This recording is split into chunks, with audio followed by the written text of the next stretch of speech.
Hello वीवियर्स। तो आज जो हमारा टॉपिक है this is called theoretical explanation of black body. Mean इस टॉपिक में हम ब्लैक बॉडी रेडिएशन को जब ब्लूमर एंड प्लैंक ने परफॉर्म किया था तो उन्होंने क्या किया हुआ था। तो वहाँ से हमारे पास एक ग्राफ आया हुआ था और वो ग्राफ ये था, ये ग्राफ आया हुआ था। तो इस ग्राफ की कोई मैथमेटिकल सलूशन नहीं था, मैथमेटिकल कोई सोल्यूशन नहीं था कि इसके लिए कोई इक्वेशन, कोई ऐसा इक्वेशन डिड्यूस किया जाए कि वो इस ग्राफ को ओबे कर सकें, मीन इस ग्राफ को सोल्यूशन को प्रॉब्लम को सॉल्व कर सकें। तो फिर जब ब्लूमर एंड प्लैंक ने जब उन्होंने इस इंट्रोड्यूस कर लिया 1874 में ब्लूमर और प्लैंक ने इस एक्सपेरिमेंट को, और इस एक्सपेरिमेंट से जो एक्सपेरिमेंटल रिजल्ट आ गया वो ये था। तो इसके लिए ब्लूमर और प्लैंक ने के बाद डिफरेंट साइंटिस्ट ने इसके ऊपर ट्राई कर लिया to deduce a relation for it. तो इन साइंटिस्ट में जो पहला नाम है दिस इज वीन। वीन ने इसी के लिए मैथमेटिकल, इसी ग्राफ के लिए, mean black body energy distribution के लिए, ब्लैक बॉडी एनर्जी डिस्ट्रीब्यूशन के लिए वीन्स ने क्या कर लिया, फार्मूला डिड्यूस कर लिया। मगर वीन्स का जो फार्मूला था वो कंप्लीटली क्या कर रहा था, इस इक्वेशन को, इस ग्राफ को एक्सप्लेन करने में नाकाम रहा। उसके बाद रिले जीन्स ने भी जो है फार्मूला डिड्यूस कर लिया, मगर रिले जीन्स भी फेल हो गया to explain the black body radiation. अब क्यों फेल हुआ था वो हम ब्रीफली एक्सप्लेन करेंगे। इसके बाद नंबर 3 साइंटिस्ट करचोफ ने भी इसके ऊपर ट्राई किया हुआ था, स्टीफन बोल्ट्जमैन ने भी इसके ऊपर इक्वेशन डिड्यूस किया हुआ था, मगर ये चारों जो है fails to explain the black body radiation cause. क्यों, ये हम ब्रीफली एक एक वीडियो में हम इसे एक्सप्लेन करेंगे। मगर एक साइंटिस्ट था जिसका नाम था प्लॉन्क्स ने सक्सेसफुली जो है ब्लैक बॉडी रेडिएशन स्कोर को एक्सप्लेन कर लिया, और black body radiation energy distribution जो है ब्लैक बॉडी का, उसके लिए एक मैथमेटिकल इक्वेशन डिड्यूस कर लिया प्लॉन्क्स ने। तो चूंकि हम इसे ब्रीफली एक एक वीडियो में पढ़ेंगे, तो सबसे पहला जो हमारा टॉपिक है, मीन हमने Wien's formula for black body radiation call, हमने इसे जो है डिड्यूस करना है। सबसे पहला फार्मूला जो है हमारा, मीन हमारा टारगेट जो है this is Wien's formula for black body radiation call है, इसे हम एक्सप्लेन करेंगे। तो आते हैं वीन्स फार्मूला की जानिब। इस टॉपिक का नाम है Wien's formula for black body radiation call. तो वीन्स ने ब्लैक बॉडी के लिए जो फार्मूला डिड्यूस किया हुआ था वो फार्मूला था, कौन सा फार्मूला था, this is E lambda is equal to C1 lambda power -5 divided by E power C2 divided by lambda T. तो ये फार्मूला था जो वीन्स ने डिड्यूस किया हुआ था। विल्हम वीन ने कब, 1893 में फॉर ब्लैक बॉडी, 1893 में फॉर ब्लैक बॉडी रेडिएशन के लिए उन्होंने इस फार्मूले को डिड्यूस किया हुआ था to explain the black body radiation cause. अब ये फार्मूला किस तरह आया हुआ है, तो अब अगर हम क्या कर लें, हम जब ब्लैक बॉडी रेडिएशन कॉज के लिए, मीन इस ग्राफ के ऊपर, इस पूरे के पूरे ग्राफ के ऊपर हम क्या कर लें, इस पूरे के पूरे ग्राफ के ऊपर हम अप्लाई कर लें laws of thermodynamic. Mean thermodynamic principle के जो थर्मोडायनामिक्स है, थर्मोडायनामिक्स के जो प्रिंसिपल है वो हम इस एक्सपेरिमेंटल कॉल के ऊपर, एनर्जी डिस्ट्रीब्यूशन के ऊपर हम अप्लाई कर लें। तो हमारे पास जो है दो इक्वेशंस आते हैं, हमारे पास दो रिलेशंस आते हैं, और वो दो रिलेशन कौन कौन से हैं। आफ्टर अप्लाइंग किस चीज़ को, principle of, after applying principles of thermodynamic, thermodynamic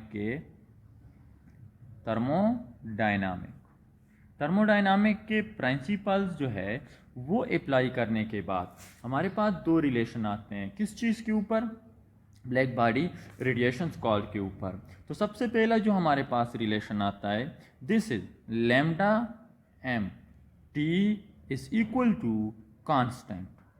number first relation हमारे पास ये आता है जब हम ब्लैक बॉडी के ऊपर क्या कर लें, अप्लाई कर लें प्रिंसिपल ऑफ थर्मोडायनामिक। तो अब इसी इक्वेशन, इसे हम नाम देते हैं इक्वेशन 1, और ये इक्वेशन हमारे पास क्या है, दिस इक्वेशन इज कॉल्ड, इस इक्वेशन को हम वीन डिस्प्लेसमेंट लॉ कहते हैं। This equation is called Wien's displacement law. Point to be noted, एक है वीन डिस्प्लेसमेंट लॉ और एक है Wien distribution law. This equation is called Wien and energy distribution law. ये जो इक्वेशंस है this is called Wien's energy distribution law.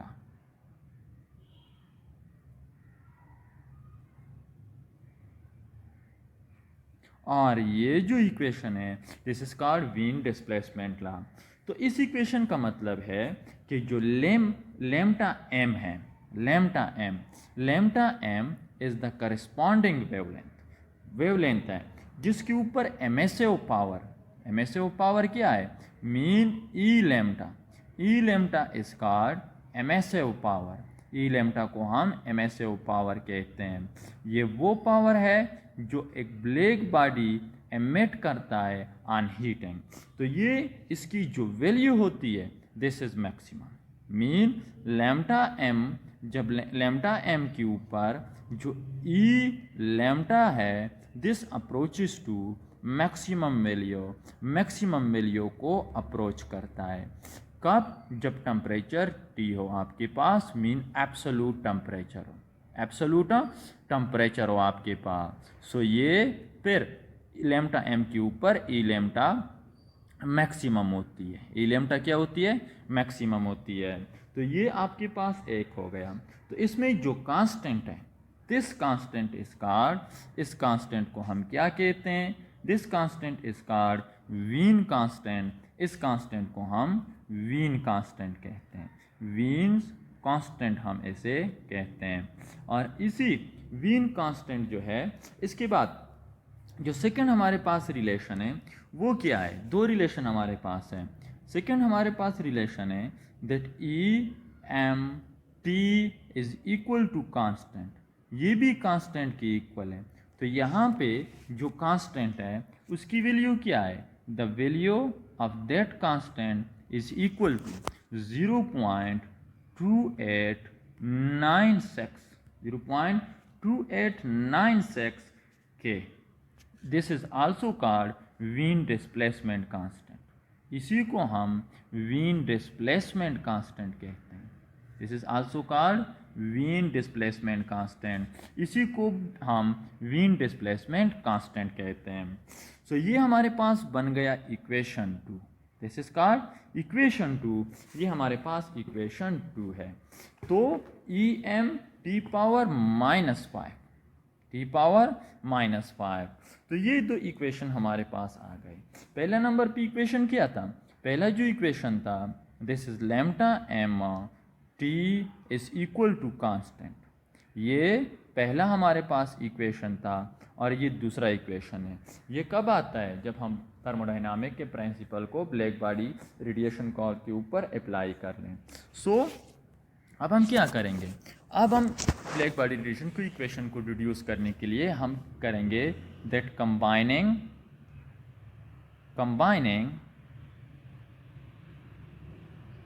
Equation 1 and equation 2। Equation 1 और equation 2 को कंबाइन करने के बाद हमारे पास आता है that E M T power -5 is equal to, क्यों, क्योंकि इक्वेशन 1 और इक्वेशन 2 दोनों कांस्टेंट के इक्वल हैं। तो अब हम इसे कंबाइन कर सकते हैं या हम इसे कंपेयर कर सकते हैं। T power -5 is equal to lambda M T हमारे पास आता है। तो अब अगर हम इसे सॉल्व कर लें, तो इससे हमारे पास जो इक्वेशन आता है this shows that E M mean E lambda in term of lambda, E lambda T power -5 is equal to F of lambda T हमारे पास आता है। वेयर हमारे पास ये कहाँ से आ गया, एफ ऑफ लैम्डा टी। तो एफ ऑफ लैम्डा टी जो है ये एक फंक्शन है। क्या है हमारे पास? फंक्शन है। तो अब हम इसे लिख सकते हैं that E lambda is equal to mean MSA power at certain wavelength is equal to f of lambda t n2 divided by हमारे पास t power minus 5। This is equation number 3। इसे नाम दे दें इक्वेशन 3। अब फ्रॉम इक्वेशन 1 से हमारे पास equation 1 क्या है? हमारे पास इक्वेशन 1 वो हमारे पास है that lambda T is equal to constant. अब यहाँ से हम टी की वैल्यू को निकाल सकते हैं, तो हमारे पास क्या आ जाएगा? हमारे पास जो इक्वेशन है this is lambda M T is equal to constant, ये कांस्टेंट की इक्वल है। तो अब अगर हम दोनों साइडों को किस चीज़ के ऊपर? लैम्डा के ऊपर डिवाइड कर लें, dividing both side by lambda M, दोनों साइडों को लैम्डा एम पे डिवाइड कर लें, तो lambda M T divided by lambda M is equal to constant divided by lambda M. तो यहाँ पे ये लैम्डा एम कैंसिल हो जाएगा और हमारे पास आ जाएगा that T is equal to constant divided by lambda M. तो ये हमारे पास आ गया, ये हमारे पास टी की वैल्यू आ गई। अब अगर हम इसका पावर ले लें, इसका -5 पावर ले लें, तो ये इक्वेशन जो है ये हमारे पास बन जाएगा that T power -5 is equal to constant का अगर हम पावर ले लें तो हमारे पास कांस्टेंट ही आता है, तो लैम्डा एम पावर -5, तो ये हमारे पास टी की वैल्यू आ गई। सो putting this value of T an equation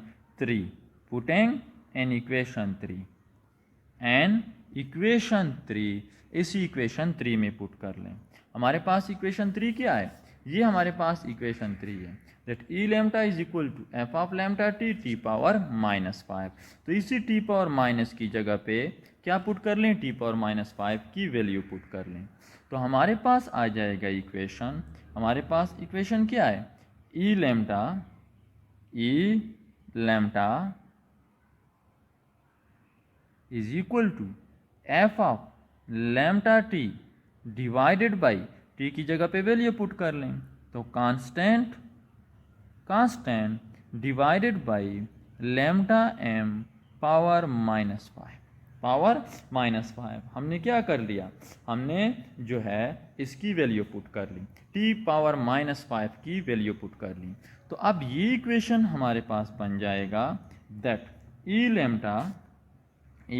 lambda is equal to किस चीज़ की इक्वल होगा? सी, वो कांस्टेंट की जगह पे हमने सी मीन हमारे पास जो इक्वेशन होगा वो हमारे पास लैम्डा पावर -5 ऊपर चला जाएगा।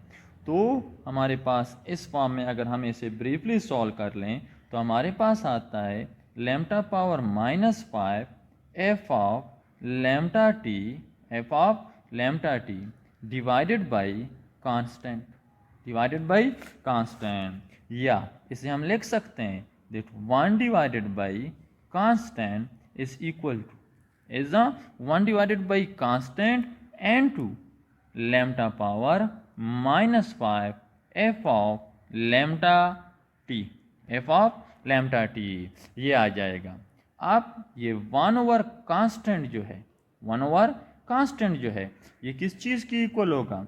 ये कांस्टेंट की इक्वल होगा।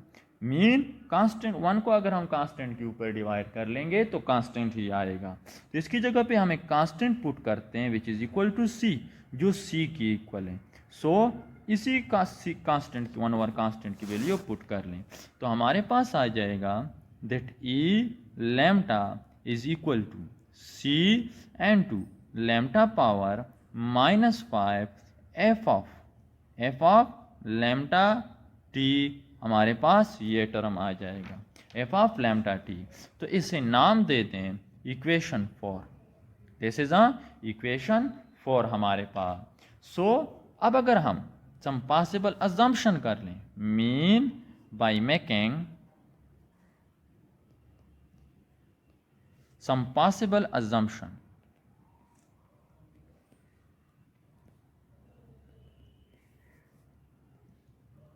अगर हम सम पॉसिबल अजम्पशन कर लें तो हमारे पास क्या आता है, ये जो टर्म है, ये जो टर्म है, जो फंक्शन है, तो this will be equal to, ये हमारे पास आ जाएगा that F of lambda T is equal to, किस चीज़ की इक्वल होगा, A E power minus A, where A is a constant, divided by lambda T आ जाएगा, डिवाइडेड बाई लैम्डा टी आ जाएगा। So putting this value in equation 4, putting in equation 4, इस equation 4 में पुट कर लें तो हमारे पास जो इक्वेशन होगा हमारा, वो हमारे पास बन जाएगा that E lambda is equal to, किस चीज़ की इक्वल होगा, c power lambda power minus 5, F of lambda t की value, this will be equal to a e and two a power a divided by lambda T, ये हमारे पास आ जाएगा। सो अब अगर हम इसे सॉल्व कर लें तो फर्दर हमारे पास ये इक्वेशन बन जाएगा that E lambda is equal to A C lambda power minus 5, lambda power minus 5, और ये टर्म जो होगा ये नीचे आ जाएगा, नेगेटिव है तो नीचे आ जाएगा, तो ई पावर नेगेटिव है तो पॉजिटिव बन जाएगा, a divided by lambda t, a divided by lambda t. तो अब यहाँ पे हमारे पास दो कांस्टेंट हैं, एक कांस्टेंट हमारे पास ए सी है और एक कांस्टेंट हमारे पास ए है। तो अब जो केपीके बोर्ड्स हैं उसमें इन दोनों कांस्टेंट को, अब यहाँ पे ये दोनों कांस्टेंट जो है वो किस चीज़ की इक्वल होंगे, हमारे